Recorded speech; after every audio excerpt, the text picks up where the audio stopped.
Yet, from ancient times to the present, people claiming special powers have predicted similar events.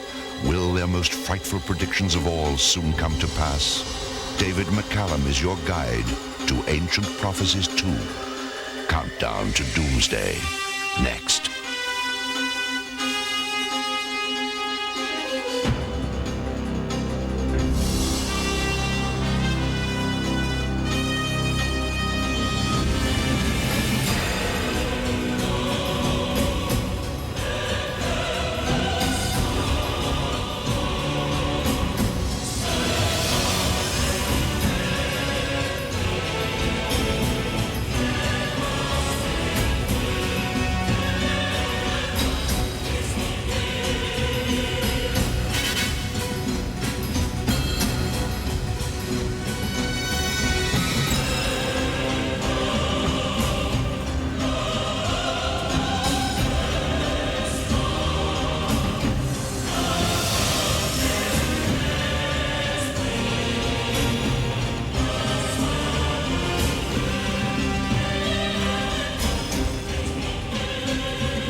The signs may surround us even now. Doomsday, Armageddon, visions of the end of time, signs that prophesize the final chapter of future history.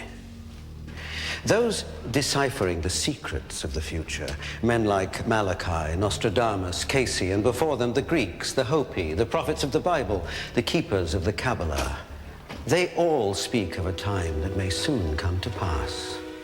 The end of history, the final judgment. From the beginning, mankind has feared that the future spared no mercy for those who enter blindly. That's why the ancient Greeks, seeking protection from an unknown future, relied on a specialized class of seers called oracles, who were routinely sought for advice on love, politics, even the outcome of wars. One of these oracles was unique, because visions of the future came not from the living, but rather from the dead. Absolutely the most amazing and interesting oracle was the Oracle of the Dead at Ephora. Student of Greek oracles, Dr. Raymond Moody. This was an enormous underground institution that was in the far northwest corner of Greece. To the Greeks, the after-death realm was located underneath the earth, not as we imagine today like our hell. It was just that that's where you went when you were dead. Most people would go into an underworld environment. And that was why the early oracles of the dead were constructed as subterranean facilities. Those who sought to contact the dead descended from the world of light and life into a dark and foreboding cavern. Each downward step took the seeker closer toward a reunion with their past and a glimpse of their future. They were led through a vast and convoluted maze of hallways, twisting one way and winding another, ever deeper into the world of the dead. They would lead you down a corridor and put you in a room, a dormitory in effect, where you would wait until it came your time to consult the oracle. The wait was long and hard. It could last a month or more, and included sensory deprivation to prepare the seekers for a vision. Fed little, denied sound and sunlight, they found their minds wandering. Then, without notice, the summons would come. When that time came, you were led out of your dormitory room into a 50-foot long subterranean hallway.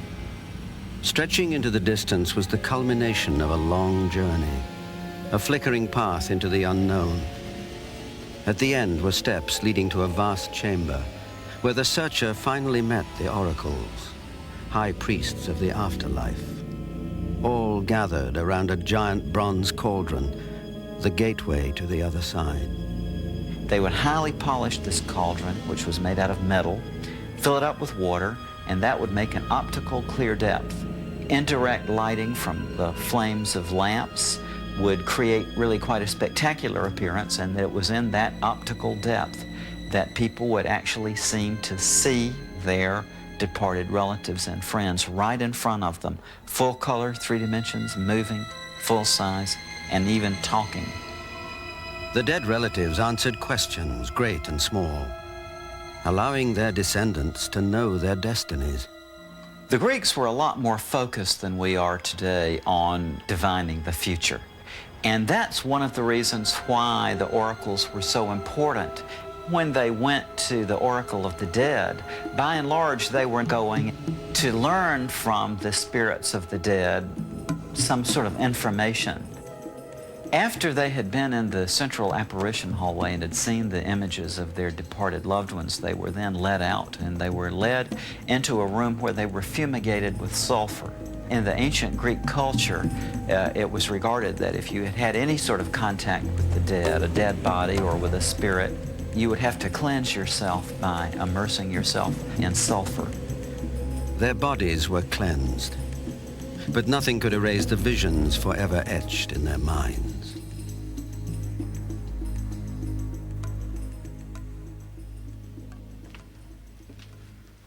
From dust to dust.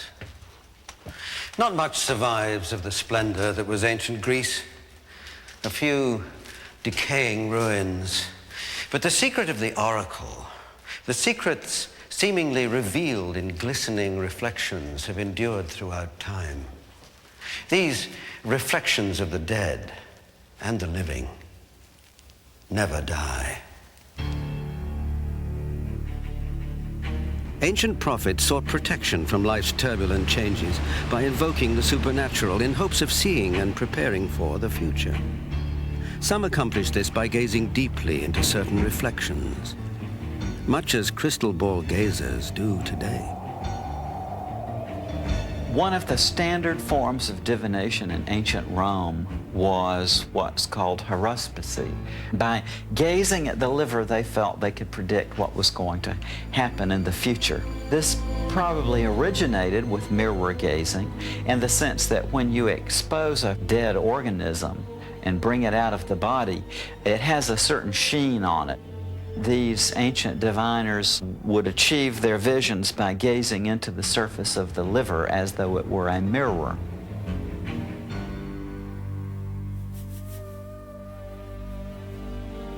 Reflections also played a role in the lives of Native Americans, who sought insight into a universal question: how long would one live?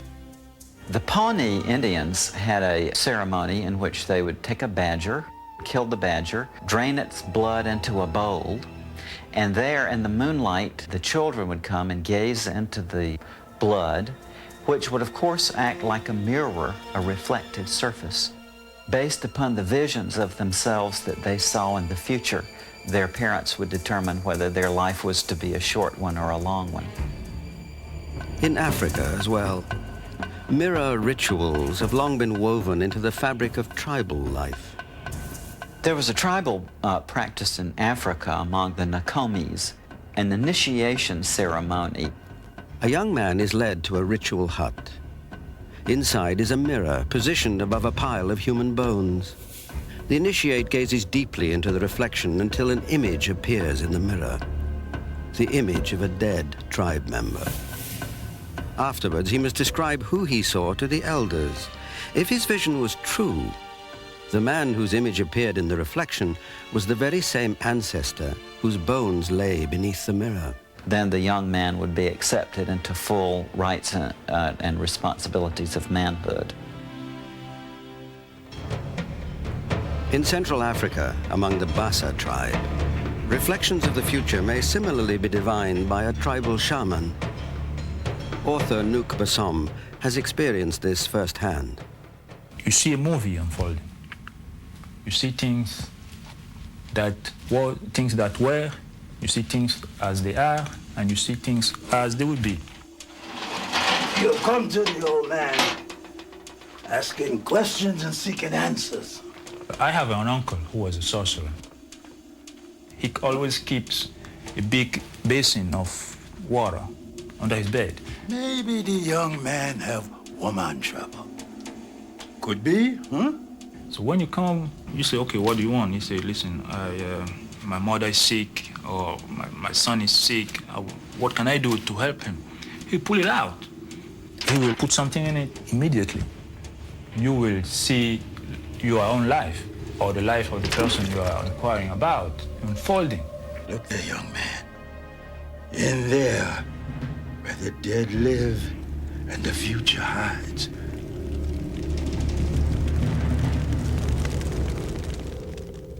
In America, over 100 years ago, the future revealed itself to a president through two haunting reflections.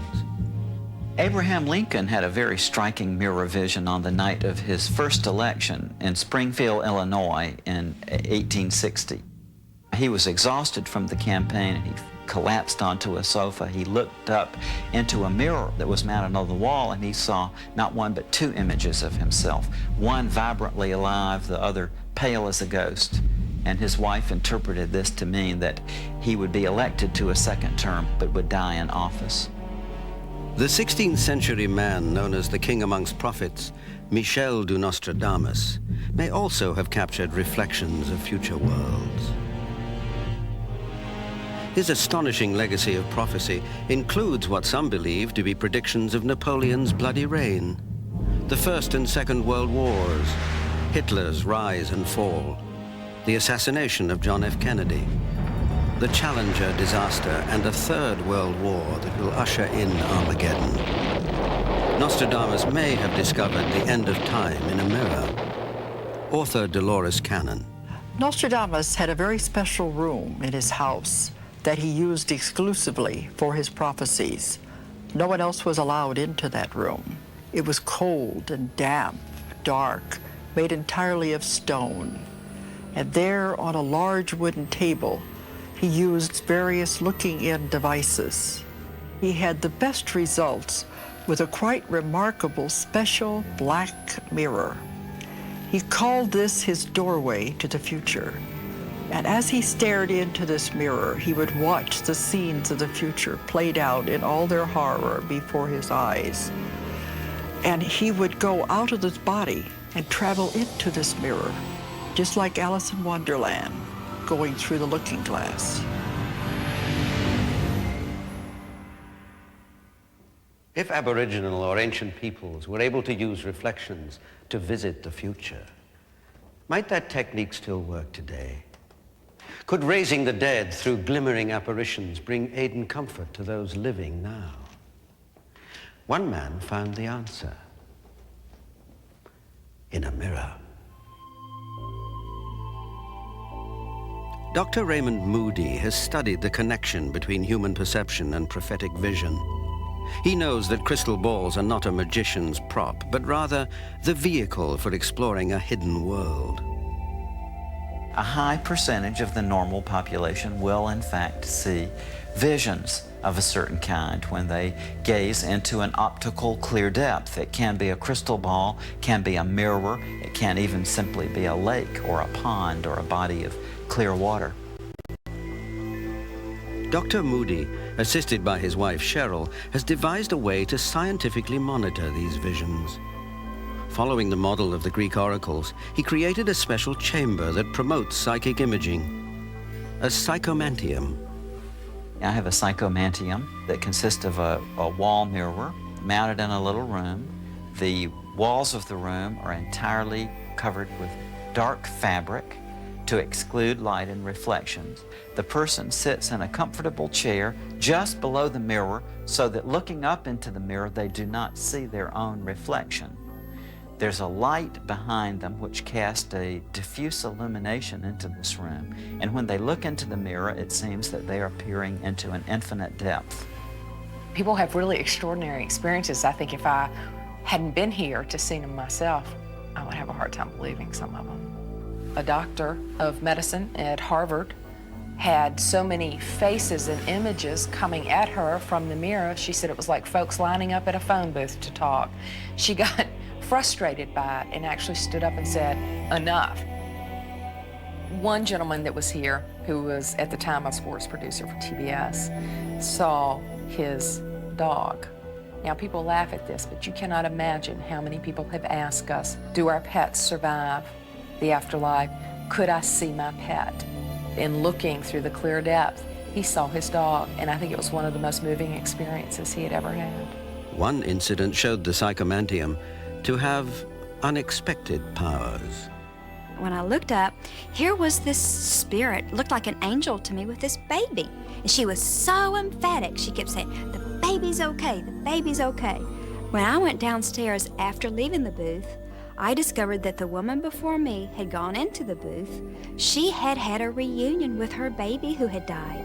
And the spirit was telling this woman, your baby's okay, your son is fine. I continued her vision. By resurrecting the secrets of the ancient Greek oracles, a powerful new tool was added to the treatment of grief and mourning. But when others began experimenting with mirror gazing, the results proved ominous. Instead of viewing departed loved ones, the mirror gazers reported seeing an apocalyptic future world. When I first went into the psychomantium, I picked up a lot of emotional hurt and pain and sadness and what felt like to me a lot of people's stuff that had been left behind. I could see a scene coming up, and it looked like a portal looking down into planet Earth. However, there was no trees, there was no houses, there was no buildings, there was no nothing. What I continued to see was atomic explosion after atomic explosion after atomic explosion. As I kept watching that, I saw on the right at the top, 2000. First, I wasn't sure what that was. I finally decided it had to be the year 2000. It stayed, and it stayed, and it stayed, and I saw many, many, many explosions. Darlene's horrifying vision of global nuclear war had one ray of hope: a space station with cocoon-like pods sheltering and protecting the survivors. I knew there were people inside, however, I couldn't see it. I could tell that the cocoons were breathing, that there was somebody alive in there, and I felt like they were all suspended in this inanimate state during the process of staying safe and protected and away from the planet when we needed to be away. I felt that I was one of the people in the cocoons and that there were lots of people in the cocoon, and the vision came to me as almost like a prediction or a feeling of what would happen. Darlene is just one of many to foresee impending disaster. One after another, those who enter the psychomantium have been bombarded by images of death and destruction. In the psychomantium, some of the earth changes that I have seen are just tremendous winds blowing things away that you can't imagine, even stronger than tornadoes and hurricanes, high waves, New York and coastline cities just breaking, the earth crumbling underneath from the water and the waves. These are all of the sort of the correlating signs that keep coming to me that say, yes, pay attention. My experience in the psychomantium was not what I expected it to be. I wanted to go to have an apparitional experience to help me move through the grief of someone that I lost. That is not what happened. I had an out-of-body experience. I went through the mirror rather than sitting and gazing into the mirror. And I found myself on the other side, and I saw the planet. I saw the Earth. Looking down from outer space, Jo Ellen London saw details of mass suffering. In one vivid scene, the victims were children. It was a hospital-like setting. There were people there who were set up to work with whoever they brought in on the plane. It felt nuclear. That's what it looked like. There were masses of people everywhere. The children definitely were very much alone. Maybe they had just been separated from their parents. Maybe their parents sent them to get help so they could get what they needed, but they were alone. I saw one distinct spot in Florida, and It had a name. It's NAPA or NAPE. And I just saw it explode off the map. Soon after visiting the Psychomantium, Jo Ellen received chilling news from an old friend that supported her visions. She said that she felt like she needed to talk to me and she didn't know why. So I asked her how she was, where she was living, and she said, I live near Naples. Her husband had gotten a job at a nuclear plant. I was sick. Inside, I was just sick. When Joy Thomas entered the Psychomantium, she encountered images of a bizarre domed city. I think perhaps the only reason that I saw this dome city was to indicate that there was an energy source coming from underneath. Perhaps the earth changes, the violent earthquakes and the uprising of the land uncovered this source of energy. Joy also saw a space laboratory, manned by scientists rushing to create desperately needed food. There were people in the laboratory wearing lab coats, and they had test tubes full of a clear liquid with plants starting to germinate inside. I asked for a year for that particular vision that I saw, and the year 2021 came to mind. Some apocalyptic visions are even closer at hand. Lydia Bow sees an earth of dark and deserted cities. I asked what had happened that caused this, and it was an asteroid. I could see it hit the earth and cause a lot of destruction on the earth. There was a lot of grayness, just gray and dark. I asked also for some places where it would be safe for people to live at that time, around 2011, and I got that it would be in Western Canada, Northern Colorado, Chile, and part of Egypt. Those places will be safe. That'll be where people are living. Now when people come out of the Oracle and they tell me that they can see the entire planet being destroyed in that way, I believe it, and I also feel very frustrated. We've got to do something. We've got to do something. Although strangers to one another, they claim to have conjured fragments of a common vision inside the Psychomantium. Pieces of a catastrophic event looming in the very near future. Yet this is really nothing new. For centuries, prophets and seers have warned the 20th century may end with chaos and devastation. Nostradamus may be the most famous of seers, but over the eons, hundreds of lesser prophets have charted the future. And what is somewhat foreboding, many of their prophecies seem to target, to point to the end of our millennium, the year 2000. John Hogue, author of the Millennium Book of Prophecy, has documented some eerie visions of our near future. There are many predictions that will be the countdown point for the final roller coaster ride out of this century into either thermonuclear war, ecological disaster, or an apocalypse. One comes from an ancient monastery called Marienthal. The monastery was built in the 13th century. Since that time, they kept a guest book. One of its earliest loggings is from some unknown monk who wrote down the following prophecy concerning the coming events of the 20th century. And he writes, "A war will come before which all previous wars will fade. Streams of fire will come from clouds where there are no clouds." This strange riddle could mean that the fire is from greenhouse gases, invisible clouds. Then he goes on to say, in the middle of a great body of water, which could either be the Atlantic, but it could also be the Pacific, all capital cities on both sides of the water will be burned and buried under rubble and ashes. In this war, he describes these future Armageddon warriors as people who live like moles that are underneath the ground 300 feet. We know that our missile guidance systems are actually set 300 feet under the earth, He predicted this centuries before it happened. Many prophets seem to foretell the end of time with appallingly similar predictions. One warning of a looming apocalypse may herald from 17th century Scotland and the visions of a simple farm laborer. There are many ways that people can see in the future.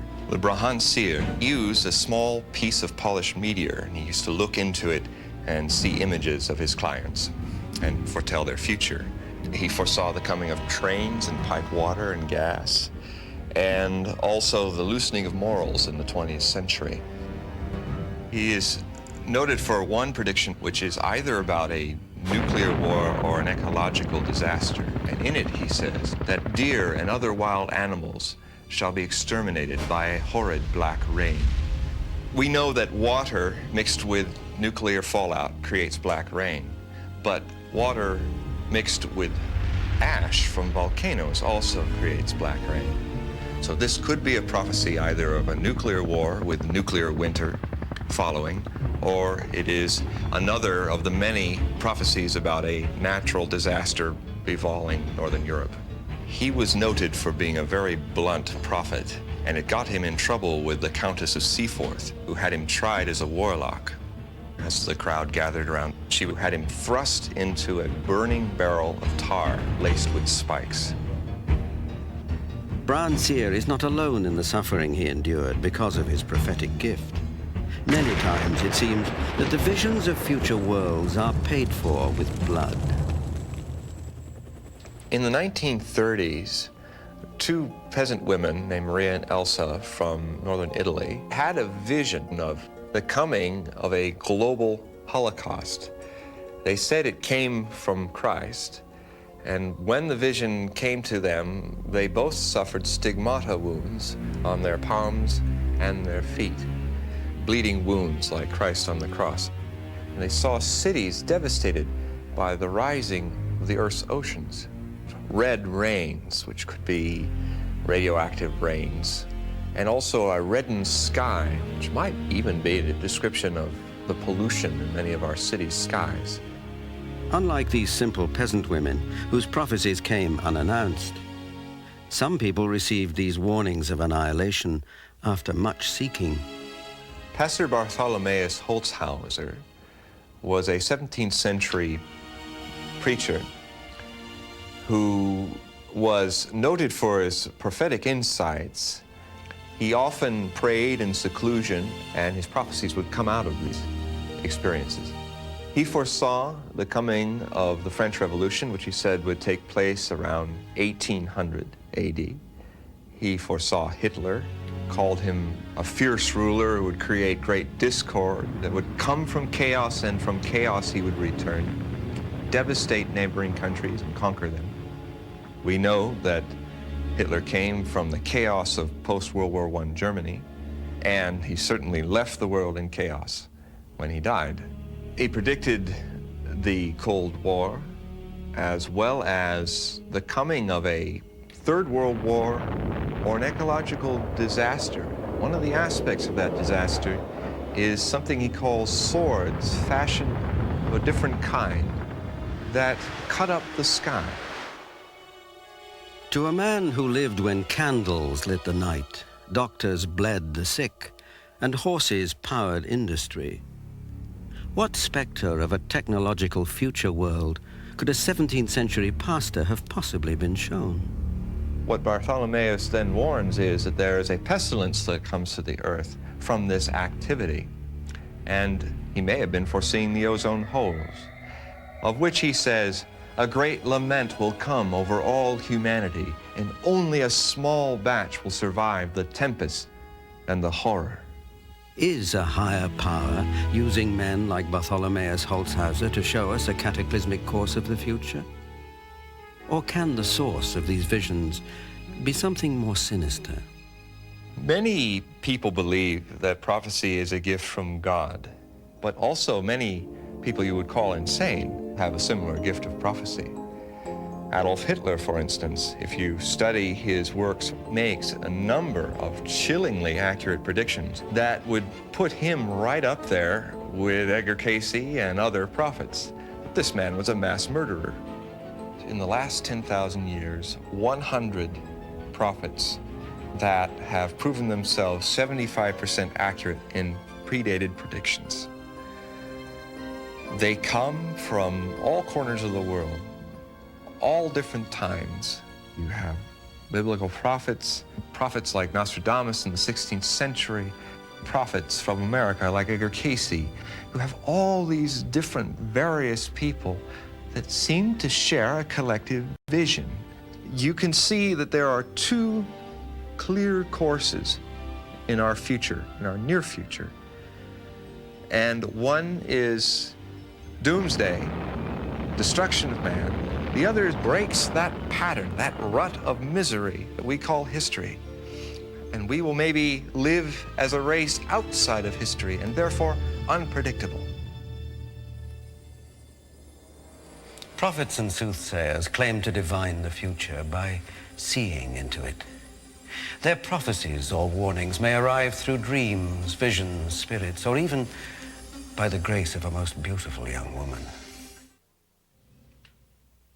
Prophets are not the only ones entrusted with prophecy.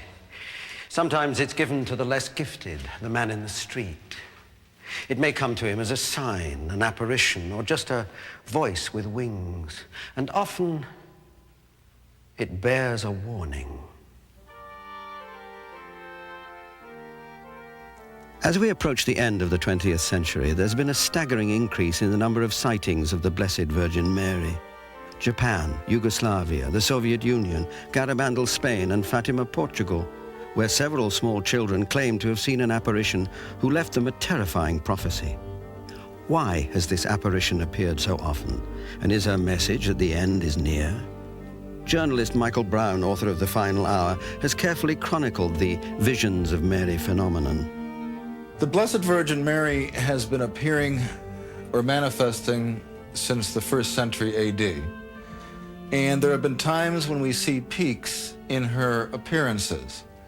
Right now, we're going through the greatest peak that I'm aware of. Where she has appeared, dramatic events seem to occur afterwards. One of the most amazing events in recent history occurred in Zaytun, Egypt, where the Blessed Virgin Mary appeared to more than 500,000 people from 1968 to 1970 atop St. Mary's Coptic Orthodox Church. It began one night when a witness to the vision pointed at what he believed was a young woman about to commit suicide. Archdeacon Yusuf Kamel. He looked at the church. First he saw a ball of light. That light developed to be a young lady on top of the dome in the middle of the church. After a while, all passing by stopped to see the girl that's going to commit suicide from on top of the church. Suddenly, the Christian people cried, "That is not a girl, that is the Virgin Mary." The girl on top of the church turned and faced them, and then floating over the middle dome, she came near the end, the front end of the church, and blessed them all. You had a tremendous circumstance because not just 1 or 2 or 6 or 7 people were seeing the Virgin Mary, but hundreds of thousands, including former President Abdul Nasser, government officials, officials of the church, the Orthodox Church, as well as Catholics, Protestants, Pentecostalists. You had them gathering every night for several years. For the first time in human history, thousands of believers and non-believers all experienced the same inexplicable phenomenon. Dr. Carey Malik was just one of the many witnesses. She stood there for a while, and then she began to walk on the roof till she reached the cross, and she knelt in front of the cross. She looked towards the area where I was, and she smiled. That view was the most majestic and beautiful and heavenly view I have ever laid my eyes on. I don't believe I saw her, or why she showed herself for me. Why Saint Mary show herself for someone like me? A sheet of light just out of nowhere appeared on the top of the church. And my sister-in-law says, look, she's standing there. She came down, she stood on the ground beside the church. And then she moved into the church, and then she vanished. Many hundreds and then thousands, then tens of thousands and hundreds of thousands of people congregated there and for themselves saw a phenomenon and strange smoke and what looked like nearly luminous birds or doves. And this went on for several years to the point where, by some estimates, 1 million people saw the Virgin Mary in Zaytun or some type of supernatural phenomenon. The question is, why Zaytun? Why Egypt in the mid-1960s when the Middle East was a powder keg? War was in the air, a massacre had been plotted. The homes of Christians were marked for blood. Peace, it seems, would take a miracle. They marked every house of the Christians with a red cross. And then appeared the Virgin Mary. And instead of taking revenge of them, she cured them, healed them, gave them sight. The paralyzed began to walk. I heard a man shouting, I see, I see. I was told the man was a blind Muslim and the Holy Mother gave him back his eyesight. I can see. His eyes were opened and saw the figure of the Virgin in front of him on top of the church. The man was hysterical. He cried out. The miracle happened, the miracle happened, the miracle happened. I can see. And began stretching his hands, touching everyone around him. One girl named Teresa Galila had polio when she was about 6 months old. She could drag her legs with crutches, and she was healed at Zaytun. And I had seen her walking. One of the most amazing miracles of healing occurred to a woman with breast cancer who came to Zaytun in search of a cure. One night, as she lay sleeping in a room near the Church of St. Mary's, she had a vision of the Blessed Virgin Mary. Father, I see the Virgin. She's standing by my bed. Now she's by the window. And now she's gone. Before she go to sleep, deep sleep, she felt the Virgin coming in with a small boy. The young boy gave her a small knife or something like that. And the Virgin told her, I am going to remove the cancer from your breast. Oh, it's painful. I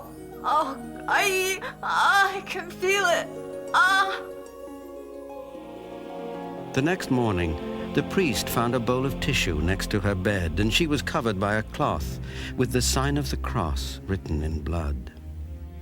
The amazing thing is, there is no sign of any wound or any opening or anything. X-rays, analysis proved that is free from cancer completely. The unexplainable, miraculous events of Zaytun, Egypt, are best understood by analyzing the testimony of the living witnesses. A study conducted by physicist Dr. John Jackson. All the witnesses to the Zaytun event virtually agreed amongst themselves as to what they saw.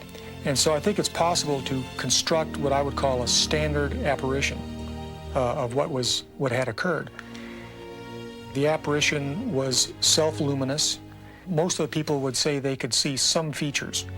Virtually everybody said the apparition would move in a natural manner and it looked very realistic. Some people would say the apparition was bigger than life in terms of its size. What's interesting about it is that you had so many people who come from so many different parts of the world, really, coming together to agree that this is what generally people saw. And more compelling evidence was found through analysis of the photos, which Dr. Jackson verified as authentic. The question is, are those real photographs? What you look for in a scientific evaluation of these photographs are internal consistencies or inconsistencies. I spent a fair amount of time studying those photographs, and I can't see any inconsistencies. So if that's true, then that would argue that the apparition was able to generate physical light that was able to go to a camera, go through the optics, record itself on the photographic emulsion of the film as a photochemical reaction, and hence you have something physical associated with the apparitions. On the anniversary of the apparition at Zeitun, Pope Kyrillos VI declared that this was indeed an authentic appearance of the Blessed Virgin Mary, whose silent message of love and hope had miraculously brought peace to the religious conflict within Egypt. Something very strange has happened here, perhaps something profound. You might be dealing with a phenomenon that lies out of heretofore classical science, and we have to be prepared for that. As the end of the millennium approaches, apparitions of the Virgin Mary have proliferated in the United States. Along with her blessings come urgent warnings. In Phoenix, Arizona, a school administrator, a non-believer named Estela Ruiz, claims her life completely changed after Mary came to her in a dream. The first time that she appeared that I really saw her awake was on December the 3rd of 1988.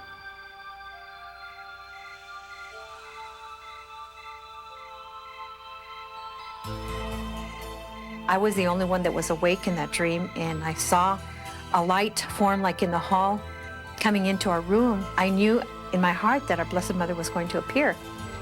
You're here. Our beautiful lady is here.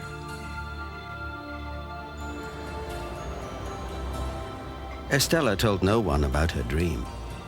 But oddly enough, about a week later, Estela's husband, Reyes, began to paint a likeness that had been known only to her. The painting, after he finished it, was the exact woman that I had seen in my dream. Exactly. The same white veil, the same blue mantle, the same white dress, and the same beautiful eyes. Several days later, as the Ruiz family gathered to say the rosary, the painting her husband had made of the Blessed Virgin Mary came to life.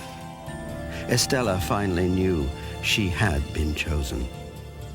My God, the most beautiful woman in the world is here. At the very beginning, when she appeared, she said we were not to tell anyone that she was appearing in this home, that she would bring as she wanted, and as she needed them, she would bring them. And that's exactly what happened. 200 people showed up that night without any public knowledge, nothing in the newspapers, anywhere. 200 people showed up. How that happened, I have no idea. Many healings and miracles were said to have taken place in the Ruiz home. Most incredible was the time Estela's rosary apparently turned to gold. She was looking at it, and the rosary was just turning gold right in front of her. And somebody else was looking at it at the same time, so it was, it was quite an experience. I think that they're another manifestation, another little hint, another little sign that, yes, God is intervening, yes, something is going on here. Word traveled quickly about the appearance of the Blessed Virgin at the Ruiz home, and soon their backyard was filled with hundreds of people waiting for a message. Our Lady appears inside to me. However, everybody outside can feel the presence of Our Lady, and that's been quoted to us many, many times by many people. And many people have told us they have seen her outside during the apparition. Along with miracles, blessings, and healings, Estela Ruiz claims the Virgin Mary speaks to her regularly, sometimes with prophetic warnings. At the beginning of each year, she will tell me more or less what will occur during that year. She told me that something severe was about to happen that would affect the United States. She had told us about catastrophes about to start. And it was that year that we had very severe weather. We began to feel the earthquakes in California. And then the beginning of this year, she said that these catastrophes would accelerate. Your country is headed for destruction. This world is headed for destruction. The earth itself is telling us that there have to be changes in us. This is going on right now. We can't hide from it anymore. We can't say, well, maybe, because God is really letting us know, hey, I'm calling you. Are you going to listen or what? 7 school children in rural Africa were listening when they say visions of Mary appeared to them, throwing them all into profound states of ecstasy, from which each would return with what they believed were terrifying messages. In the rural village of Kibeo, Africa, 7 children from a Roman Catholic school would fall into a trance of ecstasy while speaking to the Virgin Mary. Their concentration was so intense that medical teams and psychiatrists performed tests to determine the authenticity of their rapture.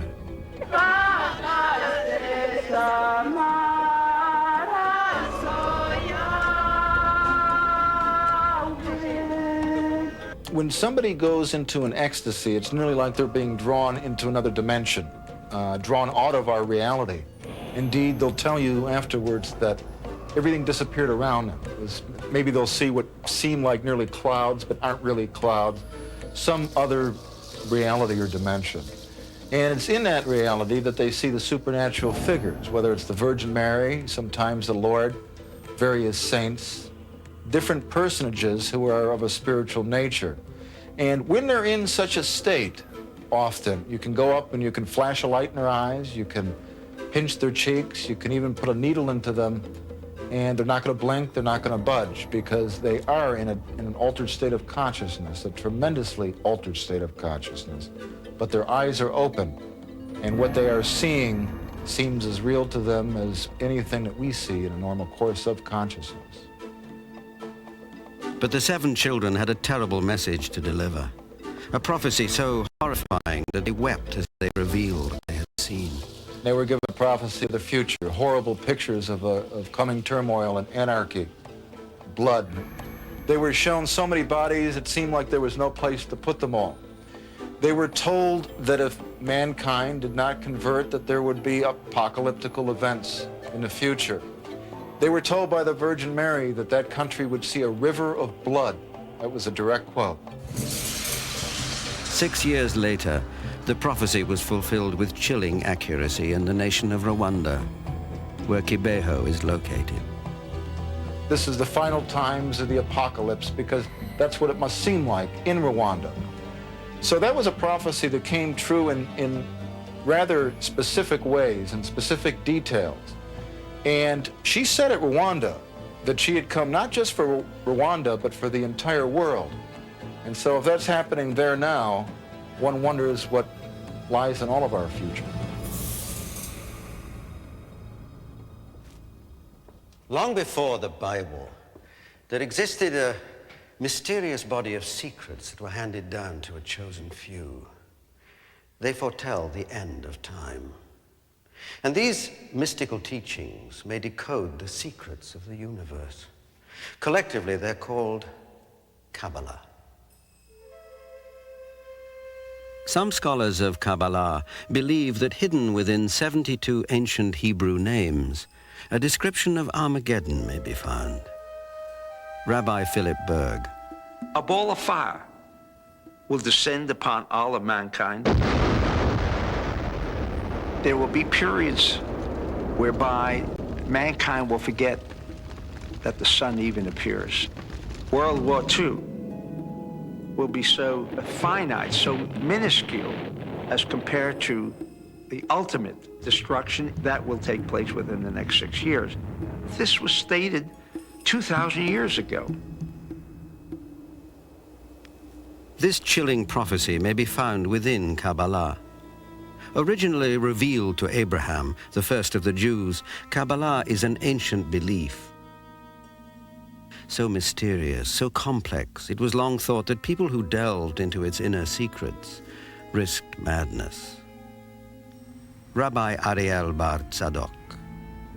These teachings then had to be very strictly safeguarded in very small, closed, secret societies until such a time when they could be revealed again. Not so much to defend and to protect the teachings, as much as to defend and to protect the people who would not be able to properly use them. These teachings armed Kabbalists with a forbidden knowledge so powerful that only a few could be trusted with its secrets, which included opening a window to the future. Throughout the ages, a number of prophecies trace back to Kabbalah. That which is referred to in the Christian tradition as the rapture does have its source in Judaism. It is said that in the end times there will be 7,000 righteous found in the land of Israel. These 7,000, it is said, will rise up into the air in transformed bodies of light, like the body of Elijah. The renowned prophet Nostradamus studied with Kabbalists in Italy, and it's believed some of his predictions may have originated in the most important Kabbalistic text, the Zohar.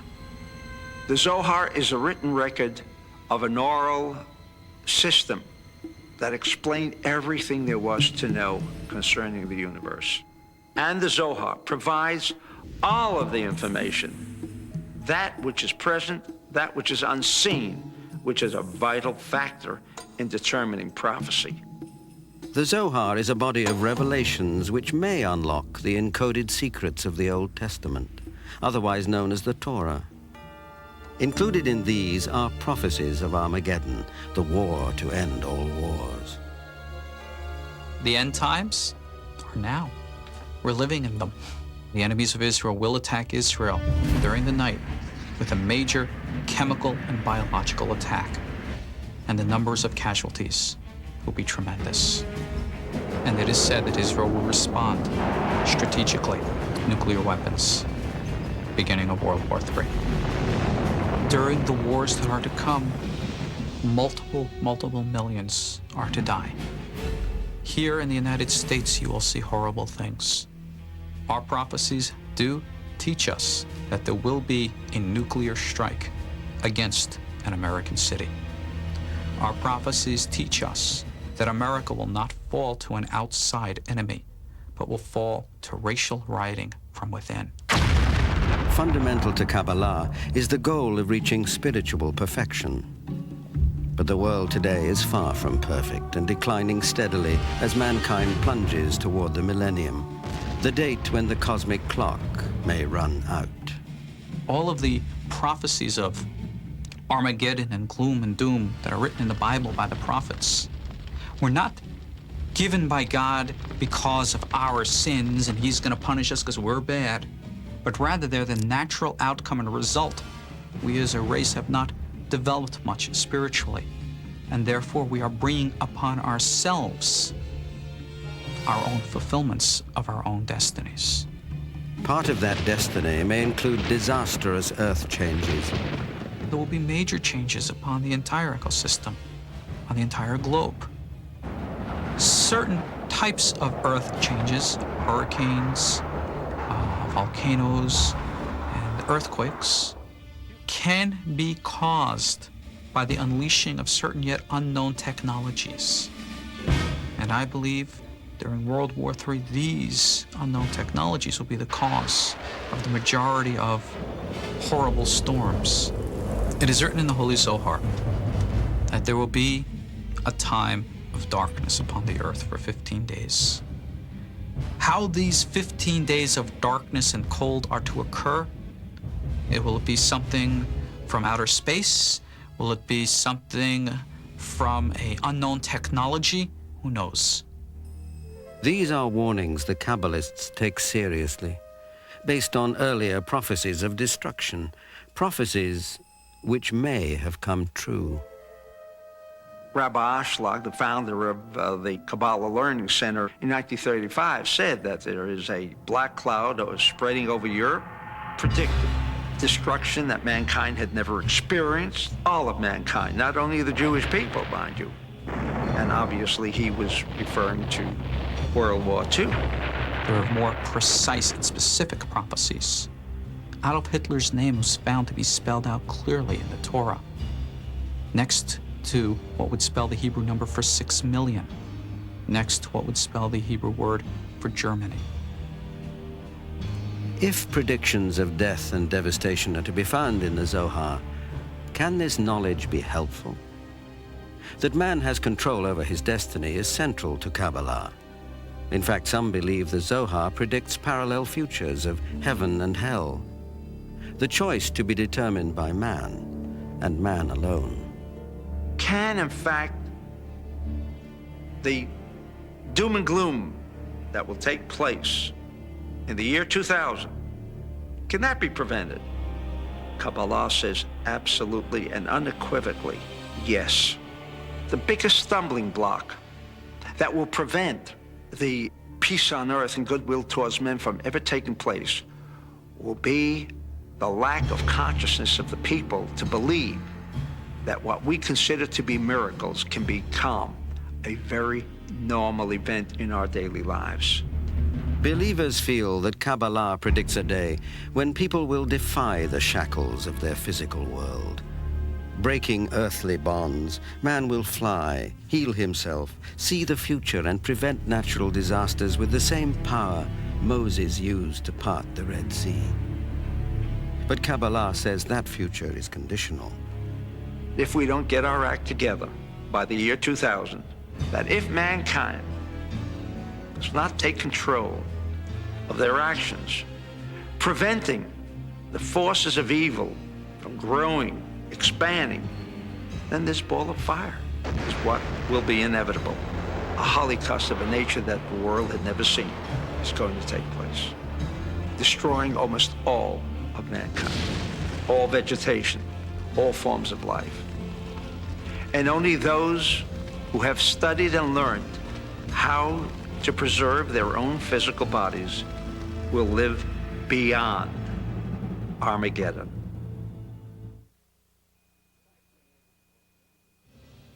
Besides being able to foresee the future, the truly great prophets may often display psychic and healing abilities. As we come to the end of the 20th century, an American prophet named Paul Solomon may be considered one of history's most gifted seers.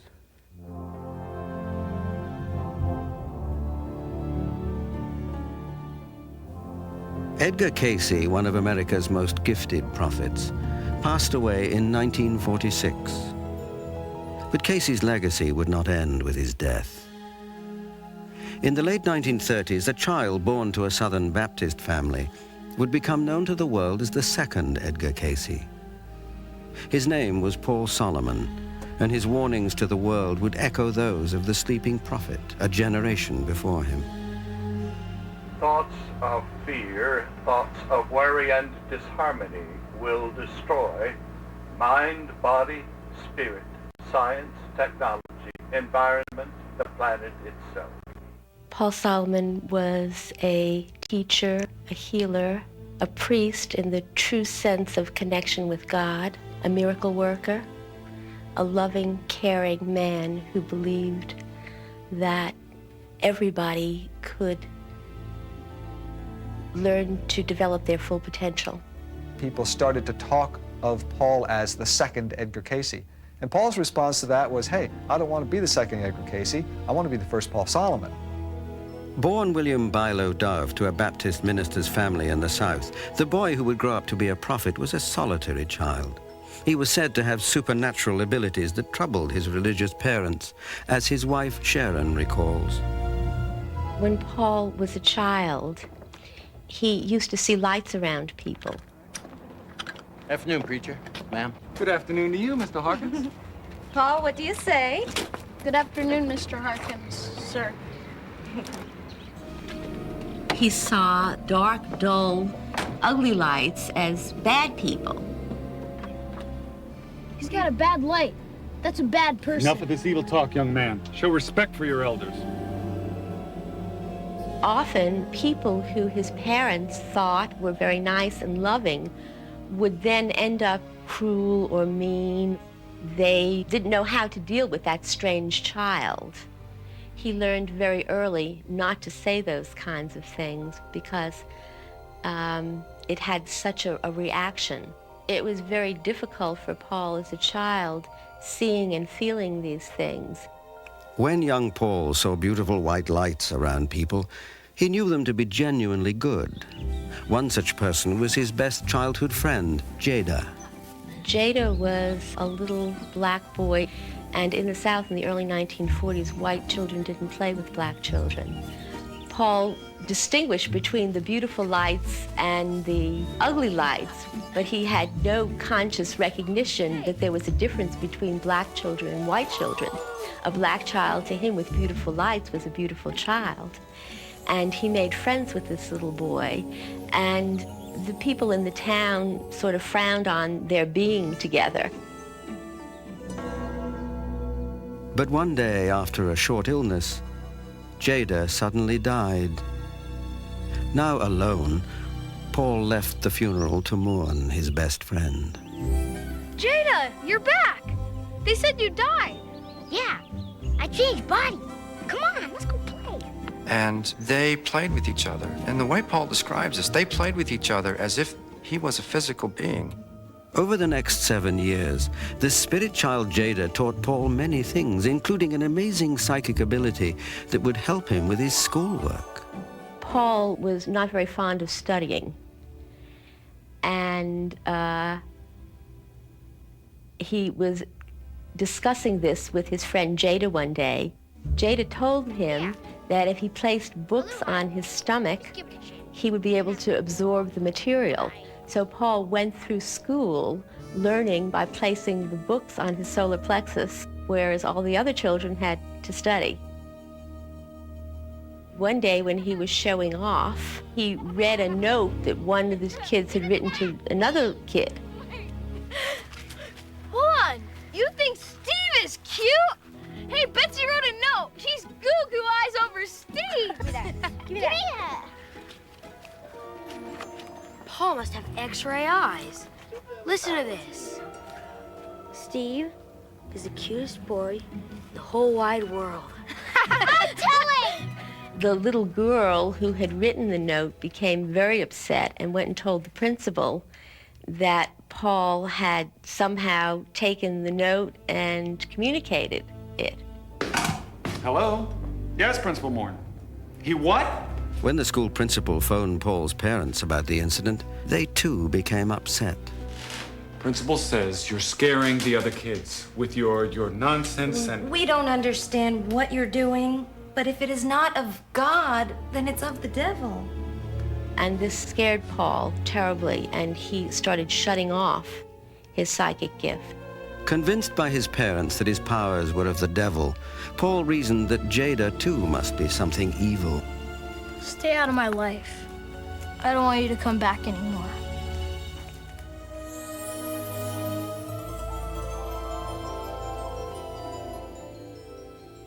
As a young man, Paul studied to be a Baptist minister in the honored traditions of his family. He had gotten his first church and planned to spend his life preaching in the Baptist faith, but his wife one day announced that she was leaving him, and there's no such thing as a divorced Baptist minister. So in an instant, his marriage and his life work ended. He rebelled, and he did everything that he could think of, from drinking to smoking to drugs to sex. That was what he thought God didn't want him to do. After 5 years, he realized that he was going nowhere. His life was going nowhere. He thought about going to a psychiatrist, and finally he went to a hypnosis clinic, but it was too expensive, and he became very, very depressed about it. So he went to his favorite little bar and sat down next to his friend Harry, and he was telling him his sad story. Can't afford a therapist, I can't afford a hypnotist. Happy days, gentlemen. I can buy my buddy a drink. Let me try. I hypnotized somebody before. Yeah. That's good enough for me. Let's do it. Paul's adopted son David describes the results of Harry and Paul's experiment. As Paul recalls it, Harry did this boring hypnosis routine. And Paul lay there thinking, you know, this has got to be the world's worst hypnotist. You're getting sleepy. Very sleepy. Keep your eye on the watch. You're getting sleepy. Very sleepy. You're going under my spell. You're getting very sleepy. Your eyes are sleepy. The next thing he remembered, he woke up, clutching his solar plexus in pain. Why am I on the floor? Did you kick me in the stomach or something? No, I put you under and you flopped down on the floor. some spirit started to talk, speaking right through you like you were possessed or something. It was great. Get out of here. No. And he was angry and threw Harry out of the house because all he was feeling was pain. Harry came back the next day and said, Paul, I know that wasn't you because you're not that smart. What was being said there was much more intelligent than I know you are. And that intrigued Paul, so they tried it again. You're getting sleepy, very sleepy. This time, Paul remembered going through a long tunnel. And at the end of the tunnel, he saw Jada. He also saw a girl by the name of Merle, who he had dated in high school, who had also died. They were waiting for him at the end of the tunnel. And they comforted him, and they supported him, and in effect held his hand as he explored this other realm of consciousness. They also asked a question about where his grandfather's money was, because his grandfather had told Paul for years and years and years about this lost money. Paul, where did Grandpa hide the money? The money's in a chimney. In a house where nobody lives. And they went to an old burned-down house and they found the money and the stocks. The voice that spoke through Paul called itself the Source. Very dangerous. Author Dr. Wayne Wheeler describes the extent of its power. There seemed to be nothing in the entire manifold of universal creation which the Source didn't know or that it couldn't find an answer to. Able to penetrate deeply into the total intelligence of the universe, it seemed to be a door opening onto infinity. I remember hearing a story that happened when Paul was first beginning to do readings, when he was in Atlanta, Georgia. Harry had told a policeman about what Paul did. A little girl had been lost for a few days, and the policeman came to Paul's house and asked if Paul could do a reading to help locate her. Now focus on our little girl. We see a street. Do you see a street sign? Yes. Magnolia. Do we turn left or right? Turn right. We see a house.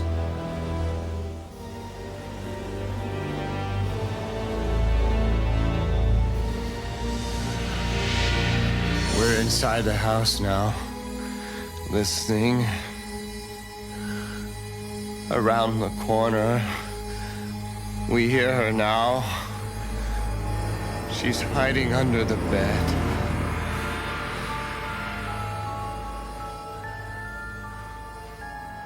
Paul still doesn't understand how it worked. He just knew that he was able to see these things somehow because there was a need there. As word spread of Paul's miraculous powers, his reputation as a healer began to grow. He got so many requests for people doing readings, usually from people who were very desperate, who were in need of physical help. They had health ailments that doctors had not been able to heal, or that they were emotionally distraught, people who were really at the end of their rope and needed support. In 1976, Paul did a reading for a man who had a son who, about a year old, was not able to keep down any food at all and was very emaciated, had to be on intravenous feeding just in order to survive. Doctors had no idea what they could do to help this child absorb nutrition. The reading said that he had an allergy to cow's milk and that if they simply switched to goat's milk, he would be able to keep the milk down and start to absorb nutrition. They did it, and he's a healthy teenager today. There's a woman who had very severe scoliosis. Paul did a reading for her, and the reading suggested that she place a fresh ocean fish on her back and tape it to the back. Keep it there overnight, and to sleep that way for a number of nights in a row. As the fish decayed, the enzymes would be absorbed into her bones, and her bones would become more supple. Not a very comfortable thing to do, and certainly not a traditional healing technique, but it worked. With each reading, Paul became increasingly adept at contacting and communicating with this strange, all-knowing power. According to the people closest to him, strange phenomena, even miracles, were an everyday occurrence. One day, Paul and another friend of mine and I were driving in a car, and there was an electrical storm going on, and Paul said that anywhere he pointed his finger, you'd see lightning. That's very funny, Paul. And I thought, yeah, Paul, you don't need to pull this stuff with me. I saw a bolt of lightning right where he pointed it, and I stopped laughing and I just shut up. I didn't understand how he did it, and he never explained what happened. But strange things like that just happened around him. Another eerie example of Paul's connection with the source was witnessed by Dr. Bill Beidler. Paul came to my house for a series of readings. I conducted them in my library. I had a double closet with a sliding door. Paul was laying on the floor in the dim light of the closet. About a third of the way into the reading, I saw floating above Paul, his other body, connected by a cord to the solar plexus. Paul stopped right in the middle of a sentence. The minute I saw this, he stopped. And it took me a few moments to realize that I had interfered with the reading. So I, at that point, withdrew, and he took up right where he had left off without even a break. If, like Edgar Cayce before him, Paul Solomon could see auras, heal from afar, and be associated with strange and miraculous events, would he, also like Cayce, be able to describe events from the future? And would those snapshots of a world yet to come echo Cayce's often dire prophecies of impending doom and destruction? The Solomon source has been remarkably accurate in its prophecies. The loss of the giant air base at Subic Bay in the Philippines is just one example among many. The source said that the United States would lose that base in 10 years, and in precisely 10 years, it was lost. The source predicted the end of the Iran-Iraq conflict at a time when most experts were telling us that it was about to increase. It predicted an early end to the 1991 Persian Gulf conflict. The source predicted the downturn of the Japanese economy years before it occurred. The source predicted the resignation of Richard Nixon well over a year before Nixon actually left office. The source predicted many things that have come true and were quite remarkably accurate. Paul Solomon began a reading by sitting up and praying. He then laid down. His breathing would nearly stop, and then his solar plexus would heave violently in the middle, and it was like shooting a bullet out of his body, out of his solar plexus, actually. And you knew he was in trance. While deep in this trance, Paul's source would speak through him, revealing even more frightening information about the fate of mankind. Do we have any information on earthquakes? Considerable destruction in areas of the west coast of the United States. A quake measuring 8.9 or higher in California is building and is close. And the beginning of the mass exodus from that greatest city there. Can you tell us about coming changes of the earth? The continent America will split in half. Down its very center. A wall of water will come rushing across. He saw in a vision a tremendous tidal wave approaching the South Carolina and Georgia coastline that would inundate everything all the way until Atlanta and the Appalachian Mountains, and that this would occur during the time of the pole shift, around the year 2000. Changes in temperature make it nearly impossible for the survival of living species or plants. Not much be left recognizable on this ball of earth. In the words of the source, this earth is about to undergo a complete destruction, a relapse of cosmos into an amorphous state of chaos before this impending birth of a new earth, a new world takes place. And specifically, the source mentions that it's these last 5 years, they're of critical importance. Armageddon or future wars? The introduction of nuclear devices is building and is very close. You will see plumes of fire and smoke, as spoke of in the book of Revelation. What we are talking about is a nuclear confrontation in the Middle East that will spread a great deal of radiation and toxic waste over a wide area. We see children dying in the streets, and you will see destruction as has never occurred on this planet. Over and over again in the source readings, it stated that we have a very short period of time in which we can change before the dire predictions given by the source come true. And if we don't change, they will come true. On the morning of March 6th, 1994, Paul passed away in his sleep, very peacefully. Paul had been very ill, and yet he didn't stop. He just ran all over the world, helping people. He just didn't let his illness get in the way of doing the work that he needed to do. Paul Solomon tapped what he called the source to divine what may be looming cataclysmic upheavals. At the same time, in a far corner of the country, another source was being called upon by someone as innocent can be. A mother of 3 and another woman seeking peace and relaxation through meditation allegedly saw into the future.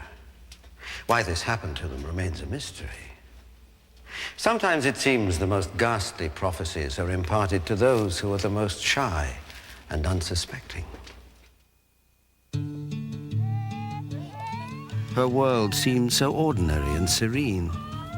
She was a housewife and mother, quietly raising a family in the country. Then, without warning, nightmares of a future world reportedly seized Laurie Coye. In 1983, I had 3 small children, all in diapers, and I was living on a farm. And I was awakened in the night, and at the foot of my bed stood an ascended master, the ascended master Saint Germain. And his aura was crackling, and it had almost a violet, luminous energy all around it. I had no idea what that meant, but then later on is when the dream started, a reoccurring dream, which contained in it a very profound vision of prophecies of devastation. In the dream, 4 beings in white robes came and unrolled a map in front of me. There was a huge table where this map laid, and they always unrolled it almost as if it was this sacred object. And this map showed a United States that was drastically changed. I thought at the time, what a funny dream to have. I must be folding too many diapers or doing too much laundry. And I called a friend and said, I've had this very unusual dream. But that's just it. It didn't feel like a dream. I was there and saw the map. Years passed. The children grew, but Laurie's dream never faded away. I didn't do anything for 5 years. Raised my kids, stayed on the farm. Then in 1988, I was encouraged by a friend who I told about this dream of the map to recall the details of the map. He had felt that perhaps there was information there that would be valuable to people. So we agreed to meet in the early morning hours. Using a meditative process, I could hear these beings in the 4 white robes speaking to me and telling me the details of this map, tremendous details of cataclysmic, destructive prophecies. When I first saw these 4 beings, I didn't know who they were. But later on, I became educated in these specific ascended beings. They would unroll a map, and there was always a master teacher who would come forward, and he always held a candle to light up an area, to almost show that I was to see something specific, to draw my attention to it. Intrigued by this information, Laurie Coye and her friend felt compelled to delve deeper. Coastline extending from West Houston north past Dallas. Let me see what you have. We've got water extending from the Gulf up, I'm guessing 50 to 100 miles, up past Houston here, north to Dallas. On their map, they had an indentation right about here, like an inlet of some kind. You want to go back and see if they have more? Sure.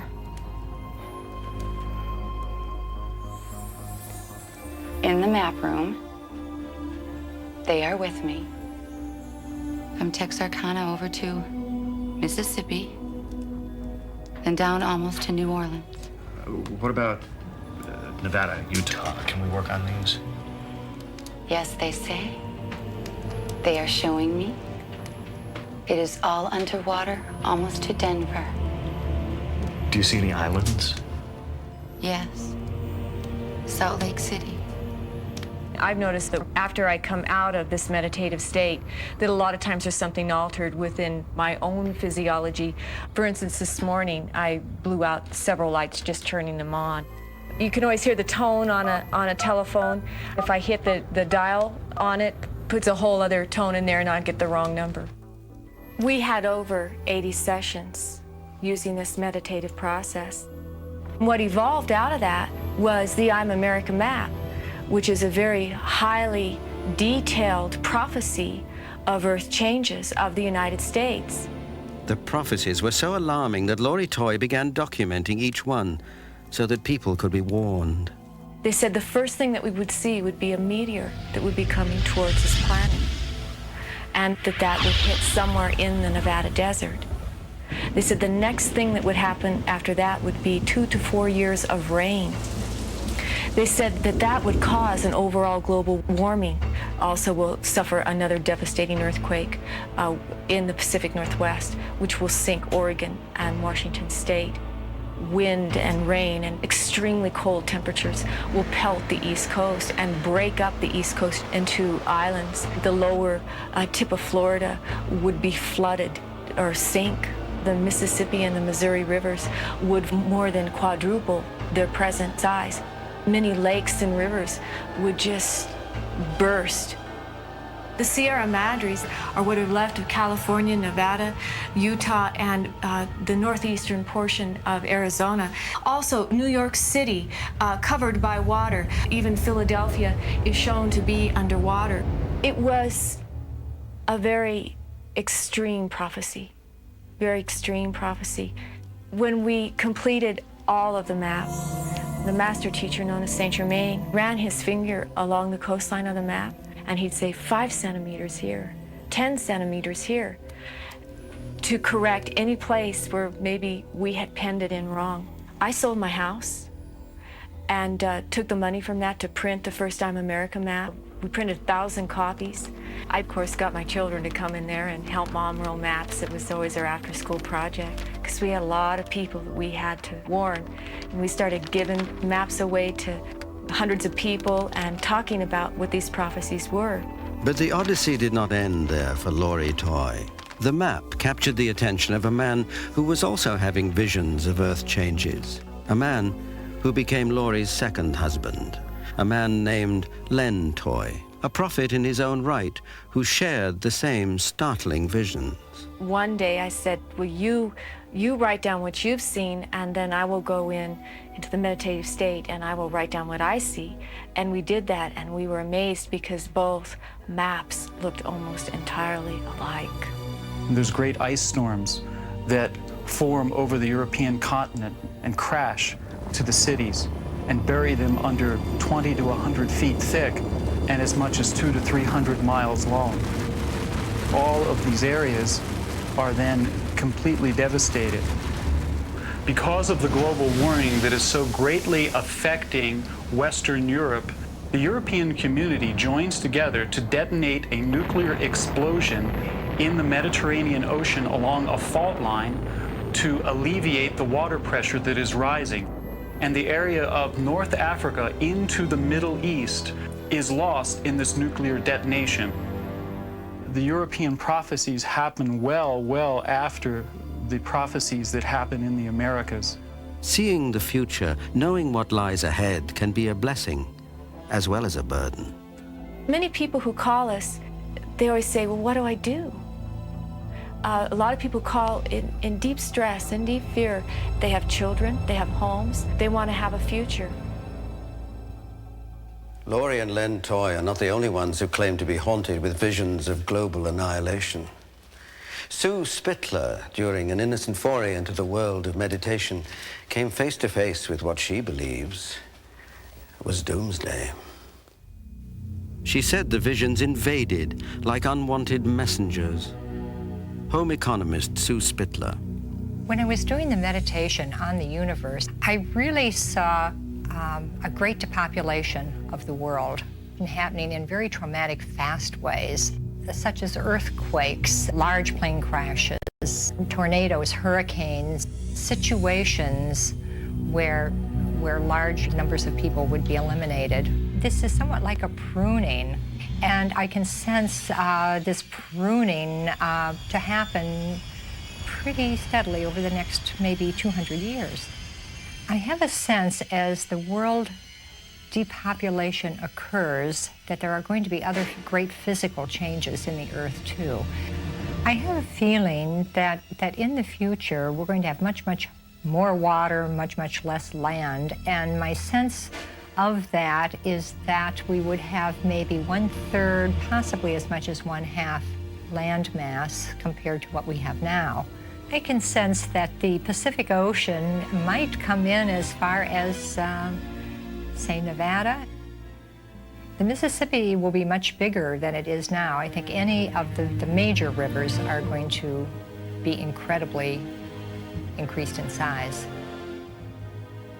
I meditated several other times on the subject of the universe, and the information that I received just kept building on top of the information that I sensed earlier. You finally have to come to a point that you say, it's true, it's real, it happens, I believe it.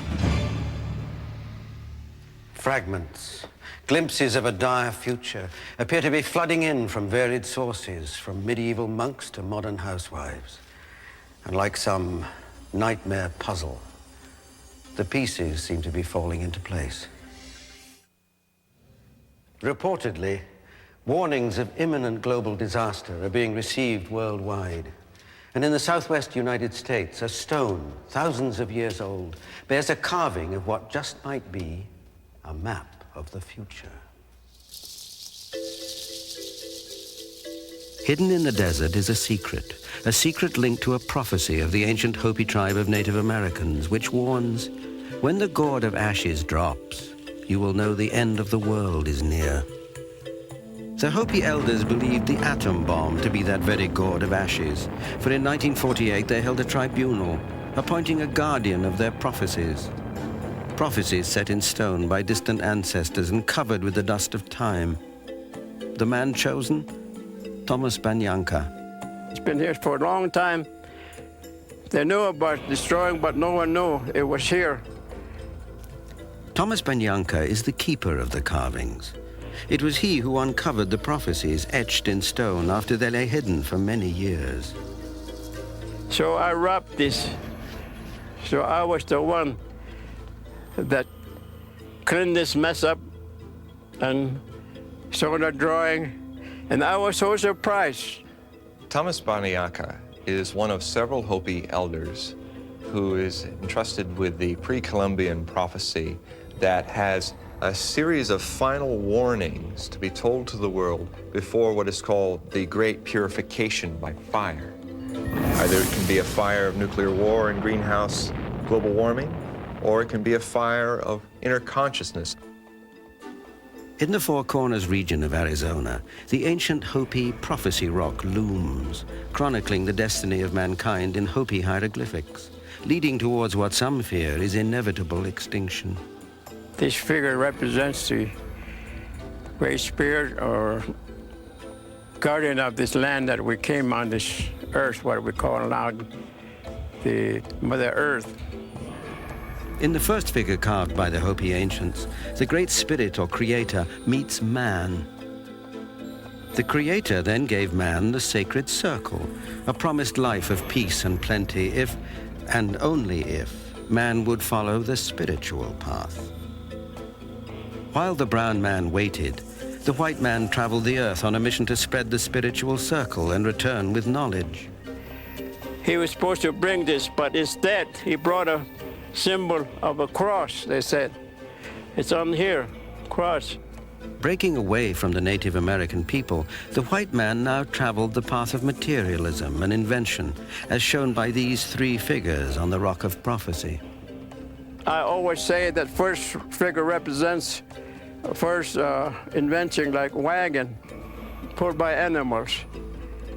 And later, the second one representing advancements in inventions. He brought automobiles that run by itself. Then the third one represents also advancements in inventions, scientific things, and now they have rode up in the sky. With the invention of the aeroplane, the white man now commanded the land, sea, and sky. And just as the Hopi Prophecy Rock appears to predict, this thirst for power led to two devastating events, World War I and World War II.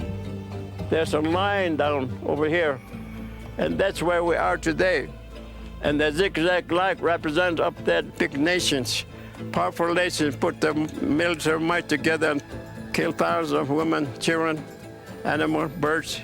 We have now come into last little circle above the line, which is, they said, maybe the beginning of Third World War. And so, as the Hopi prophecy goes, we find ourselves at the crossroads with the fate of the entire race of man hanging on one all-important question. Do we return to the sacred circle and a life of harmony and abundance? Or do we take the jagged road, leading us further and further from the spiritual path? If that happens, according to Hopi prophecy, the purification by fire will immediately commence. These chilling words place us precariously close to the edge. Will civilization end in a holocaust of flame? They're not going to save the world. They're not going to bring peace and justice. They're going to destroy the world. That's what old people say. So it'll just end with gold full of ashes. The whole world, all living things will be destroyed. There'll be nothing left on this earth. Everything will burn up. Logic, reason, just plain common sense, all argue that seeing into the future is impossible. Science tells us that prophecy is no more than superstition, or at best a parlor trick. But what if there were evidence to the contrary? After all, not so long ago, man was made to believe that the earth was flat. The Hopi carved it into a stone. Kabbalah has the message in code. And for thousands of years, prophets and seers have foretold of a time, our time, the end of the second millennium, when life as we know it might come to an end. But one needn't look to the prophets of old to uncover warnings for the future. Omens of doomsday may surround us now, invading our dreams, leaving clues, triggering visions of devastation, giving us a sense of foreboding that something is terribly wrong. Hope springs eternal. The present need not be victim to what is to come. The test of prophecy may not be to predict the future, but rather to change it. And the power to change still rests in our own hands. Doesn't it?